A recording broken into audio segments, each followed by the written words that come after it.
The views expressed by the individuals during this broadcast are their own opinions, and they may not be the same as those of their group or other organizations they may be involved with.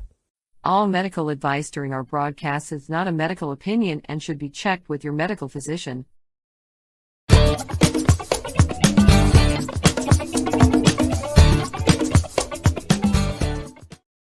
Hello and welcome to the special broadcast here on the 420 Pace Network.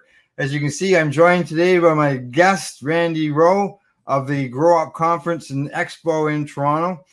Just to let everybody know that back on May the 28th, the Three High Guys, which broadcasts here on this network, we ventured to Toronto to cover the expo, to talk to some of the exhibitors, as well as catch some of the speakers on the main stage. And today I'm following that up with our guest, Randy Rowe. How you doing, Randy? Doing good, Al. Thanks for having me.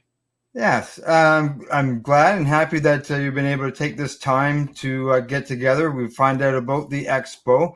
I know when I was there, very, very busy day, and I can just imagine you were being pulled everywhere. Yeah, it gets crazy.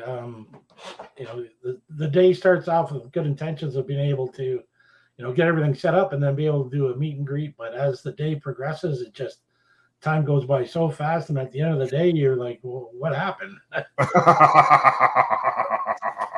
Yeah. Oh, yeah, I know. It's a crazy time. But it's a time that, all the work that you put into it, it all comes to realization. And, things never go exactly as planned, but at least there's a path where you want to go, right? Yeah, I think my job as an event producer is really minimize the things that do go wrong that attendees see. So I can go on for hours about all the things that went wrong behind the scenes that necessarily, as you come in as attendee, you don't notice. So I try to minimize those, and I always welcome people to tell me, where we went wrong and things that they didn't enjoy, because it only makes our show better. So. Yeah, that's right. Exactly. And we always learn. I would say learn every year. No matter how many years you've been doing this, there's always something new to be learned. Well, we've been doing Grow Up since 2017. So we had a couple of years, I guess, legacy years before we became legal. And it seems every year we pivot in terms of, what did we learn? What went well? What didn't go well? What can we add? Where's the industry at? Do we need to change? Are the attendees getting what they're coming for? So it's a constant reevaluation of what we're doing, and then trying to implement those and do it to the best that we can. And I think we do a good job of doing that, of keeping true to our growers as our main focus. Hence the name Grow Up. And I think we've built a really good community of growers, legacy and legal. And then it just allows us to, make sure that core component is working properly, gives us an opportunity to expand to different things. Now, obviously, you got to start somewhere when it comes to these events. What was your inspiration or, thought process of, why you wanted to do the Grow Up? So when we started in 2017, I was involved with Canadian Music Week. You can see one of the. Okay, yeah. Here.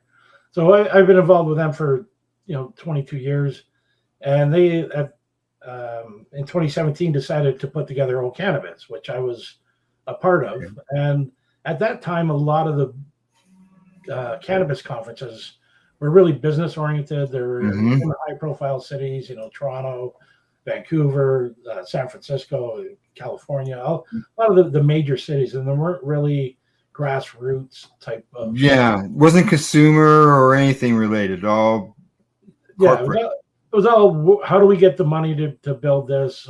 How do we get investments? Let's take it public. All the suits that were coming in and trying to figure out how to make money off of this new gold rush. And I come from a small town in southern Ontario called, I was born and raised in Port Colborne, live in Welland now. And I've been through Toronto. I've lived all over Ontario. But in Niagara, there's a ton of growers down here.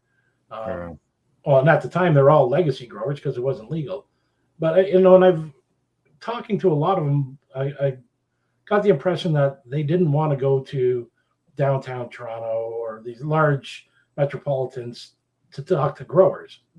Growers are typically a quiet bunch. They, loose lips sink ship back in the days. So, you really don't tell a lot of people that you're growers, and it's tough to even when you do, to get out in public and talk to other growers. So my thinking was, well, let's do a show in Niagara. We've got a lot of growers here. It's a destination. People who have been in Niagara Falls are going to come regardless. So if they come down, they got a couple of days in the falls to enjoy everything down here. But at the same time, let's do a show that focuses on growers. And I was lucky enough to have a very good advisory board, which I still have to this day. Yeah. And they're the ones that sort of directed me into, who you should be talking to, what kind of education do we need, and who do we need for keynote speakers and things like that. So relying on a lot of their expertise, I was able to pull together our first event in 2017. And before COVID, and this was all new, these events started almost doubling in size. So by 2019, we had an incredible event in Niagara Falls. We had almost 250 exhibitors. Wow. Yeah. Yeah, that's it was crazy. We took over pretty much the Niagara Falls Convention Center. Yeah. And then COVID happened. So that sort of killed any kind of live event. But at the same time, the cannabis industry was changing a lot. So yeah, with or without COVID, there would have been a big change in the way we do shows. And, that's kind of where we're at now. Yeah. A different focus and a different sort of attendee and a different experience. So when people come to the Grow Up, and I got to keep catching myself on grow up and not grow up. It's just basically the top of an O has been cut off the top there. Yeah. What could people expect to see? Like what's all happening at the expo and the conference and the whole bit? Well, traditionally we are a B2B event. So you're coming to look at some of the ancillary companies, the lighting and nutrients and soils and, that type of software and lighting. There you go, Alias. Yeah. Got my shirt on. So you're going to see a lot of those people. And what we've done over the last few years is as retail has gotten a lot stronger and a lot more locations are popping up. I mean, they're all over the place. We've really taken a stance on bringing in retail buyers. So again, our main core are the growers and the brands. So it's up to us as an event coordinator and producer is to give the growers and brands that we have the best opportunity to be successful. And doing that by bringing in the retail, it gives them an opportunity to get exposure to some of the locations that they normally would not get exposed to. So especially with all the restrictions that are going on, by going to an event that helps gets their brand or their name out there to consumers or people who are attending. So when you attend our event, we're starting to become a full 360 event. And by that, I mean, we originally were dealing with growers. So, the foundation of the whole industry is the growers, the education, and being able to produce the plant the best you can with, what's out there. The next step was our retail, which brings in retail buyers, brings in bud tenders, gives them an education on what's being produced and the opportunity to talk to the growers that are producing this, not just, the sales or marketing people that are trying to get into the stores. You get to talk to the, in most cases, the owner of the micro. So that's sort of the other 90 degrees. This year we introduced our executive global summit with the idea that there's so many countries around the world trying to capture cannabis on the recreational level. You've got Germany, you've got UK, you've got Thailand and Israel and Australia and things like that. And what happens is a lot of people end up going to Germany or going to the UK, and Canadians go there to sort of bring their knowledge. My thinking is that they need to come here. We need to bring as many international companies looking to do business in cannabis. They need to come to Canada. We've got a whole country full of businesses and industry that have been doing cannabis legally for 5.5 years. There's so much that they can learn off of what we do right and what we do wrong. I mean, those are a lot of things that they can take away. And coming to Canada gives them access to thousands of people versus, a couple of people that can afford to go to make the trip over to the UK or Asia or wherever it is. Yeah. And then the other part of that is it gives Canadians exposure to an international market, because there are a lot of brands that are looking to export, but they don't know how to do it. So those are the couple of things that we accomplished on the sort of the executive side. So that's 3 parts of the circle, and the last part is consumer and medicinal. This year we brought in Mendo Pavilion. So Mendo, as you know, is a medical platform online, and you can, there's a lot of veterans. There's a lot of people that, need it as medicine that they go through Mendo. So we put together a pavilion showcasing a lot of the Mendo brands. Now what we're doing coming up is we're going to start bringing consumers in and allow them a day where they can come in and actually talk to the brands, watch different workshops. If you grow at home, let's show you how to trim, learn from the experts, and do it in an environment that's sort of a festival feel, have some good music, and, and have some medical or advocates there, people that they can learn from. When I bring consumers in, I don't want it just to be a smoke fest and everybody just sits around and gets high and hangs out with just their friends. I want them to be able to learn something. So in our Edmonton one, we're just in the planning stages. So our Edmonton show comes up at the end of September. We do our Cannabis Cup. So I want to be able to do our Cannabis Cup live in front of the public, where they can come in and watch it actually being judged online or in front of them, and purchase the cannabis pack that we produce, and be a part of it themselves. So I think there's a lot of education that needs to happen with consumers. Yeah. We need to let them know that going to the store to purchase this, you're going to get incredible quality. We've got some of the best product in the world. So that will be the last part, is to sort of incorporate consumers, but do it so that consumers get something out of it. I'm sure you've been to a lot of shows over the last few years.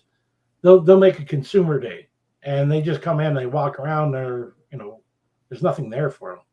You're looking at an $800,000 extraction machine. Well, that doesn't do anything that somebody just wants to come and take. Yes, exactly. That doesn't help the guy at home or the people at home. No, it doesn't at all.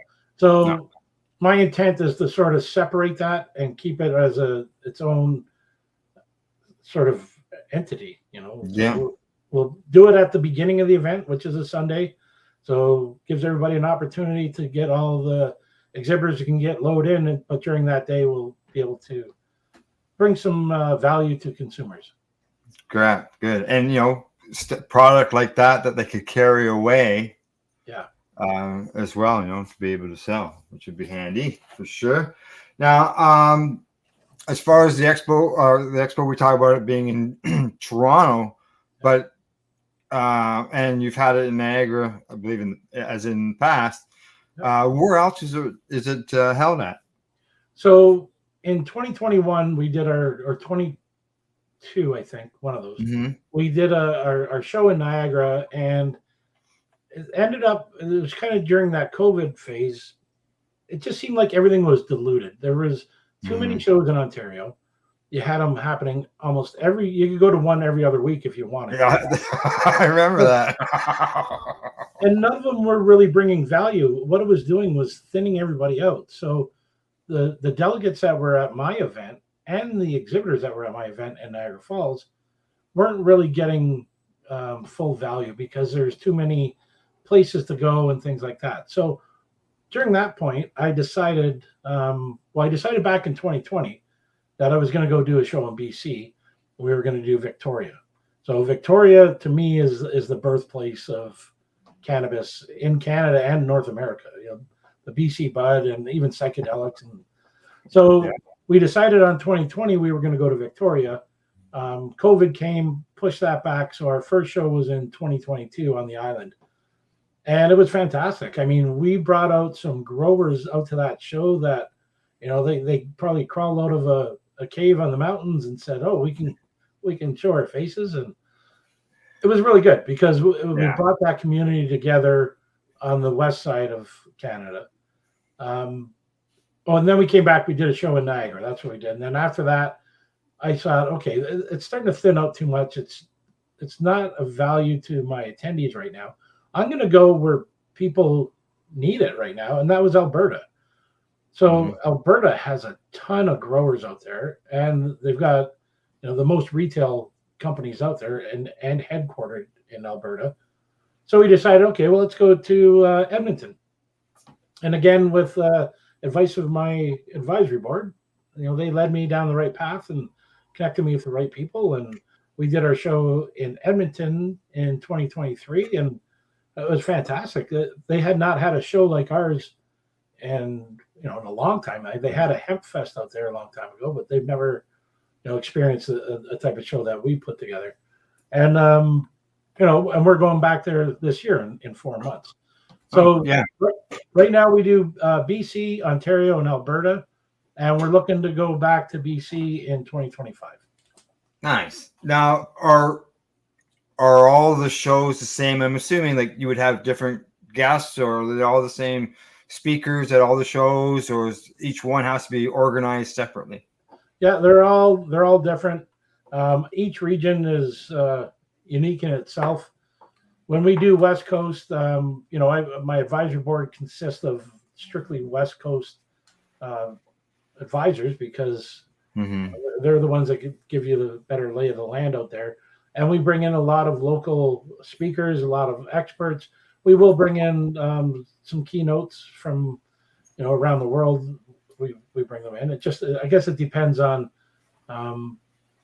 what my advisory board figures out we need to bring out. Yeah, exactly. Now, talking about guests and stuff like that you bring in this year in Toronto, you had Tommy Chong, Amila Jansen, and Jorge Cervantes. Yeah, okay, thank you. That appeared, like, that's quite the legend panel that you would have. And I know that there was a panel legend now and then, or something along that line. The super panel. The super panel, correct. Yeah. Yes. So, and we also had Ed Rosenthal there. I interviewed Ed. That's right. Yeah. Ed's become a staple at our events. I mean, he loves our events, and we bring him up every chance we get. But to have Mila and Jorge, I went to Spain to Spanibus. One of the reasons was I wanted to go get Jorge and bring him up to give him a Hall of Fame award at our event. I tried on LinkedIn. I tried emailing him. You know, I never got through. And I thought the only way I'm going to do it is to go see him in person. And I had no idea where I'd find him. I just knew that he would be in Spanibus. And if you've ever been to Spanibus, that's a very difficult task. There's 30,000 people wandering around. And there's a lot of places somebody can hide. So at one point, I held my camera up just to take a shot of the amount of people so I can share it on social. And when I brought the camera down and I looked at the photo, right in front of me was Jorge. Yeah. And I thought, there we go. So I walked over and introduced myself and explained, you know, what we were doing here in Canada and the award show that we've done. We've had it, you know, since 2019. And his first reaction, as with most people, is, you know, I don't really care about awards. Just doing the work I do is reward enough. I said, I know, but if you think about it this way, I think by you coming in and accepting the award, it's more for us, for more of the people that you've touched. That his education has produced a lot of growers. So it's an opportunity for us to say thank you, and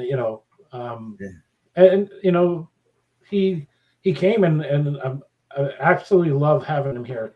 Just at our show, when we've got legend growers like that, legacy growers to me are the source of everything that we're doing in cannabis. Without them, we would have nothing today.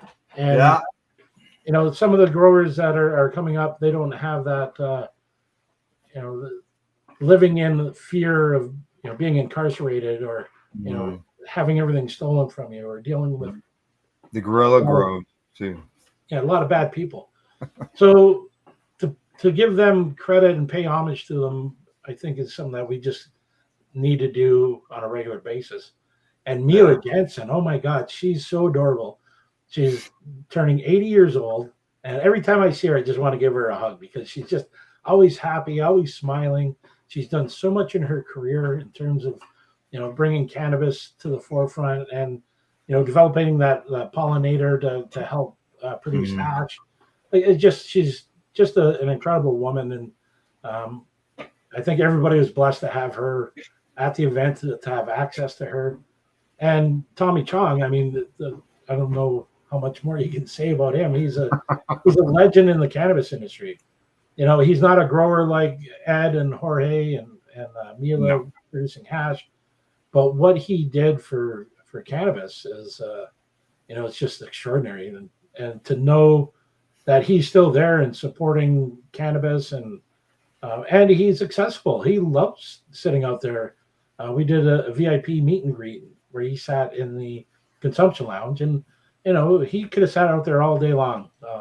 I'm sure he could have, eh? Yeah, I know when I seen him inside, he was in one of the booths, the booth that won the award for top grower, Atlantic Cultivation. And he was sitting in there, and people could just come up and basically have a few words with him and talk to him. I know Mary Jane Baker here. She's on the with the Newbie and the Doobie here on the network, and she went up and presented him with a gift, and reminded him that she had met him back in 2018.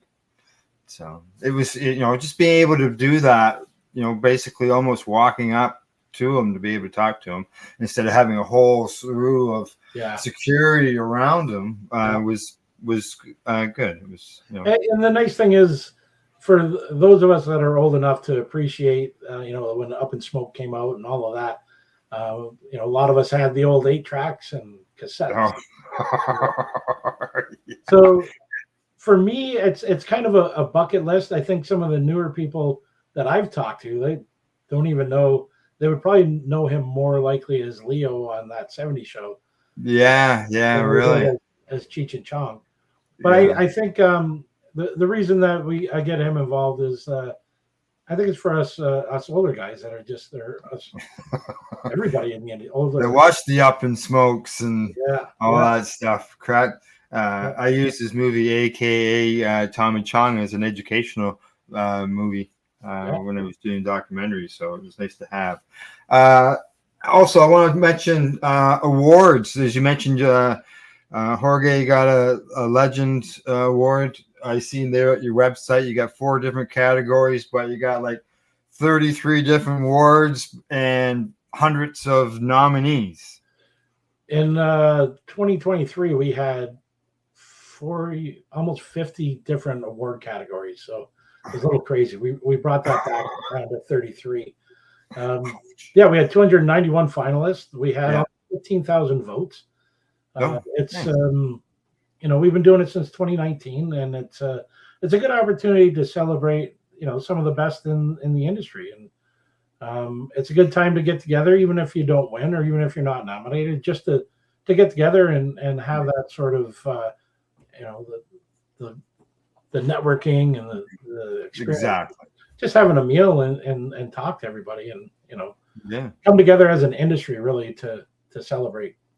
It's an opportunity to get together face to face with people who you would normally maybe see just on a call or something like that. And it's in the inviting environment. It's not on the floor. It's not in a conference setting. It's relaxed. You're having a couple of drinks. You're having something to eat. We have the consumption lounge. So exactly. I was going to say, you can go out and have a talk out in the consumption lounge. Yes. Now, another thing I wanted to ask about was, I seen the sign there, and I seen some like it was on the list of events, but I didn't really get into finding out what was all going on there. And that was the clone and seed exchange. Yeah. So that was new this year? No, we've been doing that since my first trip to Cannabis, which was in 2019 or 2020. When I went there, I was like, what? Like, what are these? There's so many seeds there, and they're just people having so much fun. And I thought, we need to do this at our event. So we introduced in 2020 a seed exchange. And basically what it is, we will gift some seeds, 3 seeds or whatever it is. If you don't have seeds, if you do have seeds, you bring it. And we've got breeders that are exchanging. We're bringing some really good genetics. And I don't know if we had many clones this year. I think there was an issue at some point, but could have been, yeah. In Victoria, there was people walking around with clones in their hands. The first time we did it was Edmonton, where we had people walking around with clones, and I thought we won. Like, you can't have a better tool than that. Walking around with the clone in your hand. I thought, that's fantastic, and we need more of that. We need more. Yeah. We got to be able to embrace it, and there's no stigma at our show, so I mean, everybody is not surprised that you're walking around with a pot plant in your hand. Or a clone, I'll say. But it just encourages more of the community. It does. Exactly. It was good to see clones and seed exchange. Hey, if I had known like more about it, I could have brought some with me. Let's see. We didn't talk about the sampling yet. I've seen that more and more at events.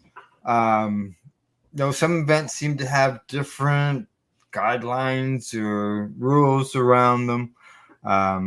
Obviously, it's popular amongst the bud tenders.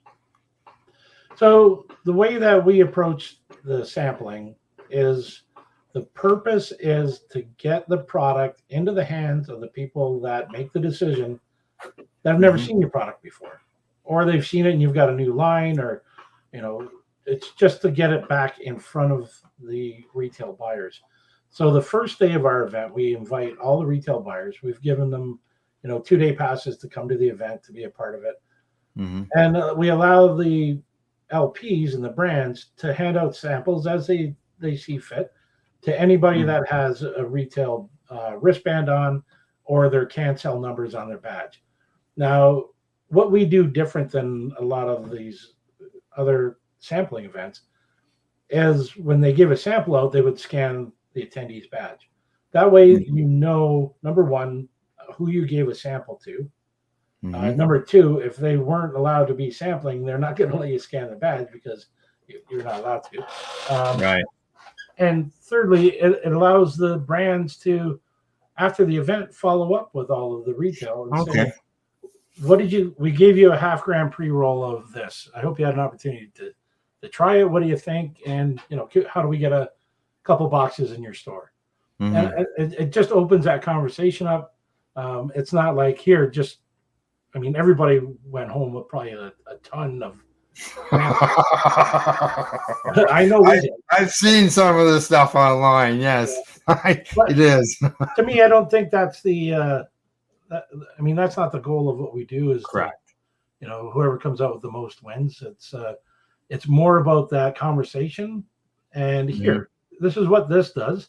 And before they even give them a sample, you explain what it does, and their price points, and what it takes to get into your store and things like that, and scan their badge and give them a sample, and then follow up with it, because I think that's the most important measure of ROI on these events, is being able to communicate to the people that you gave samples to. Yeah. And they've got the opportunity to go right outside and try it out in the consumption lounge if they want. Yeah. Yeah, exactly. And you had vendors out there as well in the consumption lounge. Yeah, we had a couple out there. I tried to keep brands out of there because every brand would want to be in the consumption lounge. So, yeah, we had Bovida and Echidna were the two main sponsors of the consumption lounge, and then East Can we had out there as well. So, good. Yeah, I actually had a sample tested by them. Yeah. And actually, to tell you the truth, right here, there's their little anteater that they got. They gave me one because I was the first sample that was tested, and of course, my sample was at the top of the list while I was there. Nice. So I did a quick interview with them as well, so people could find out about them. So again, another booth that I didn't get an opportunity to sit down with. Yep. Yeah. I know. You saw me wearing my Alias shirt. Yeah. I use Alias lights, and I had a good interview with Landon and Ryan when I was there. It was good to get caught up with them. So. Yeah, they had a great time. They had so much fun. Yeah.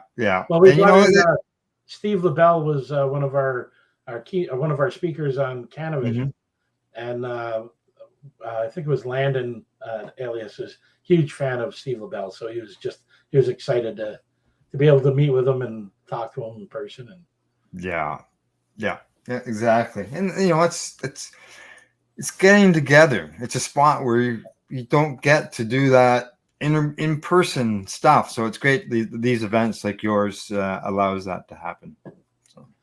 Yeah, we really push the networking. I think one of the strongest things that we do are the networkings. We do a speed networking where we allow brands to sit down with retail buyers. You sit with them for 5 minutes, give them your elevator pitch, and then move on to the next one, and just keep going on. And I think it's just a great opportunity to get your face in front of the people that you need to do business with.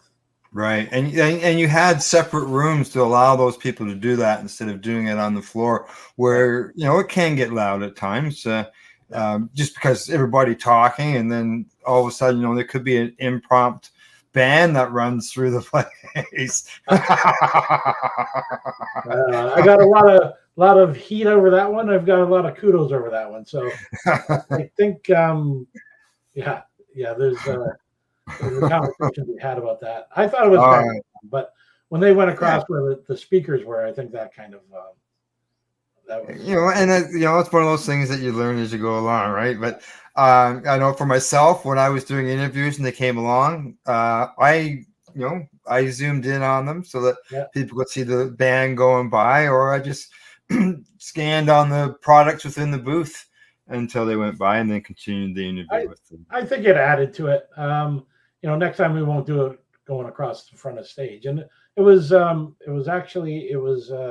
Green Planet that brought the band. Yeah. I noticed they were all wearing Green Planet sweaters. I didn't know if they were all from Green Planet or they just had the sweaters on, because that was all they're doing. So I enjoyed it. I thought it was good. I got, while they were walking through, my wife called me and says, "What the hell?" Because I didn't tell her in advance, because I knew that I probably would have been shut down on that. So. Hey, it was it happened. It was good. I don't know. I enjoyed some of it. So, all right, Randy, is there anything else that you would like to mention, talk about? Maybe looking forward to 2025, what some people could sort of expect, or ideas that maybe you're going to do different this next year? So what I'm looking forward to, number one, is Edmonton coming up at the end of September. So we're September 29th to October 1st. That's at the Edmonton Convention Center. And it's going to be, we're going to do our Cannabis Cup there. We're going to hopefully develop a pretty strong consumer day. And then we're coming back to Toronto. I'm just working on dates, trying to get the right dates. I think we're going to go across the street this year to have the Congress Center hold our expo and trade show. Oh. And then stay at the Delta for all of our networking and parties and things like that. They give you more floor space by going across the road? Yeah, we got a lot more floor space there. We'll be able to break it up a little bit. It was nice. I love being at the Delta because everything was there. and you ran into people all day long. So we're going to have to discuss the options there, because we did run out of room. Yeah. There was some aisles there that were a little bit tight. Yeah. But hey, it was. I know we enjoyed being there for the day, covering the event, talking to the exhibitors, and seeing some of the people that you see at other places, such as Pad H. Like, who would have ever thought that would be welcoming having a group that is out there promoting responsibility of cannabis. Some people might look at it as Mad Canada or whatever, but they're out there promoting responsible cannabis use, and they were there, and they've been at other events that I've been to. And they've got a good mandate, and is don't drive home high. I know it's just the Mothers Against Drinking and Driving kind of thing, but I like the idea that they give you an Uber, a credit to an Uber if you need to get home. And, we should always be aware of that and be able to take advantage of that. Or at least be conscious of what we're doing when we're out having fun. Even producers of alcohol have a responsibility message, right? So cannabis. We try to bring in all the right people and make it a good experience for everybody. And there's a lot of things that we can improve on, and those are the things that we just keep working on. Working on it. Yep. As I think the industry is starting to ramp up compared to the last couple of years, and I see that in the attendance. I see that in the conversations. I see that in the vision of what a lot of people are looking to do. So it's encouraging where the industry is going. I think I as an event producer, I really want to do more for consumers. I really want to do more for medical patients. I really want to do more to get to get us to flip from that legacy over to a retail environment, to get more because right now everybody's that race to the bottom, and it's hurting a lot of businesses and a lot of retail businesses. I think there's enough people in Canada to support the amount of retail out there. We just got to get the percentages flipped over in our favor. That way the businesses will survive and keep growing. And like I said, there are legacy people who are now owners of retail businesses and involved in the cannabis community. They fought for legalization, and cannabis legalization is here. Yeah, there should be an incentive to bring legacy growers over to the regulated side. I mean, we should be encouraging it, because number one, they're some of the best product out there, and number two, it just weighs more into our favor of having the legal retail side of it be stronger. Yeah. Okay. Other than that, website where anybody can find some information on the Grow Up. Growupconference.com. There you go. Once you go there, we've got our Edmonton show that we're starting to promote, and then feel free to look me up on LinkedIn, message me. I'm usually pretty responsive depending on what time of the year it is and how close to the event I am, but I'm always listening to new ideas and comments, good or bad. If you went to our event and there's something you didn't like, please reach out and let us know. And if there's anything you want to see at some of our events, again, let us know. So. All right, good. All right, hang on, Randy. I'm just going to sign us off here, and then I got to get some information from you. So Thanks, Randy, for joining me, for doing this interview, telling us all about the Grow Up, and I look forward to 2025. And to our viewers, thanks for tuning into the broadcast, and we will be seeing you soon. The views expressed by the individuals during this broadcast are their own opinions, and they may not be the same as those of their group or other organizations they may be involved with. All medical advice during our broadcast is not a medical opinion and should be checked with your medical physician.